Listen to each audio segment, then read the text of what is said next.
આજે છેલ્લા 7 દિવસથી અમે સૌ નક્કી કર્યું કે છેલ્લા ઘણા વર્ષથી ખેરકા જૂથ ગ્રામ પંચાયત જે છે એ ખેરકા જૂથ ગ્રામ પંચાયતને સ્વતંત્ર દરજ્જો મળે, સ્વતંત્ર પંચાયત બને, એના માટે અનેકવાર અમે વારંવાર સામાન્ય સભા ગ્રામ સભાની અંદર રજૂઆત પણ કરી છે, અમારી સહીઓ પણ છે.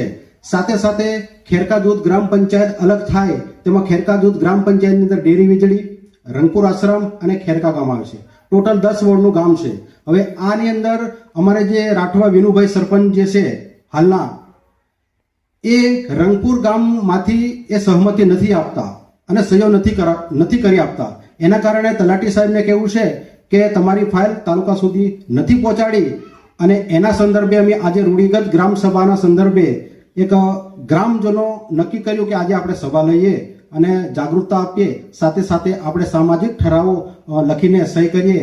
આજે અહીંયા ઉપસ્થિત યુવાનો, વડીલો, શિક્ષિત વર્ગ જે છે એ 80 થી 100 ની સંખ્યામાં છે.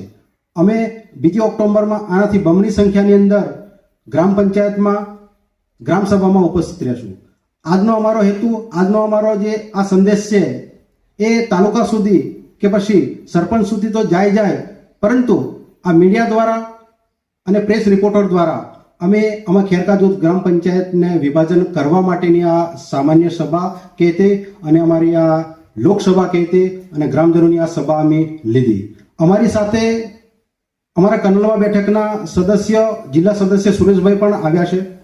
ખાટિયાવાડ બેઠકના તાલુકા સદસ્ય દિનેશભાઈ પણ આવ્યા છે. એ લોકો પણ સહમતિ આપે છે કે તાલુકા સુધી ફાઇલ આવી જાય તો અમે પણ સંકુલની મિટિંગની અંદર કે તાલુકાની મિટિંગની અંદર, સામાન્ય મિટિંગની અંદર અમે આ રજૂઆત કરીએ. આવું આશ્વાસન અને આશા અમને આપી છે.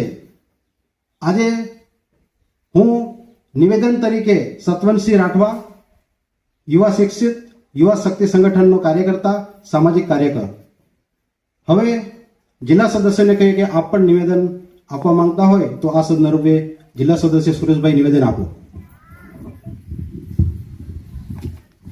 આજ રોજ ખેરકા જૂથ ગામે આજે સામાન્ય મિટિંગની અંદર આપણે આજે ખેરકા જૂથ ગ્રામ પંચાયતના વિભાજન માટેની ચર્ચા કરવામાં આવી. એની અંદર અમે એ લોકોને એવી બાહેધરી આપી છે કે તમે ગ્રામ પંચાયતમાંથી પહેલાં ઠરાવ કરી તાલુકા પંચાયત કચેરી મોકલો. તાલુકા પંચાયત કચેરીની સામાન્ય સભામાં બહાલી મળે તો આગળ જિલ્લા પંચાયત કચેરી આવશે, તો જિલ્લા પંચાયતની સામાન્ય સભામાં અમે સૌ બહાલી આપી એમની ફાઇલને આગળ રવાના કરીશું. એટલે અમે પૂરી બાહેધરી આપી છે. અસ્તુ.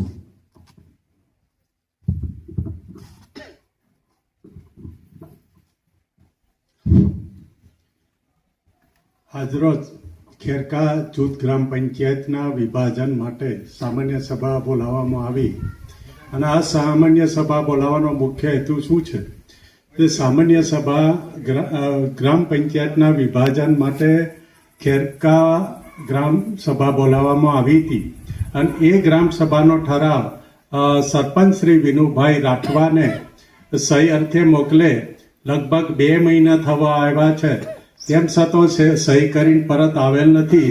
જેના માટે આજરોજ ખેરકા પ્રાથમિક શાળા ખાતે જે આ સામાન્ય ગ્રામ સભા બોલાવવામાં આવી, તે પૈકી આપણા જિલ્લા સદસ્યશ્રી તેમજ તાલુકા સદસ્યશ્રી અહીંયા હાજરી આપી અને તેઓ આપણા જે ગ્રામ સભાનું ગ્રામ પંચાયતના વિભાજન માટે જે સાથ અને સહકાર આપ્યો છે એ બદલ તેઓનો ખૂબ ખૂબ ખેરકા ગ્રામ પંચાયત વતીથી ખૂબ ખૂબ આભાર વ્યક્ત કરું છું.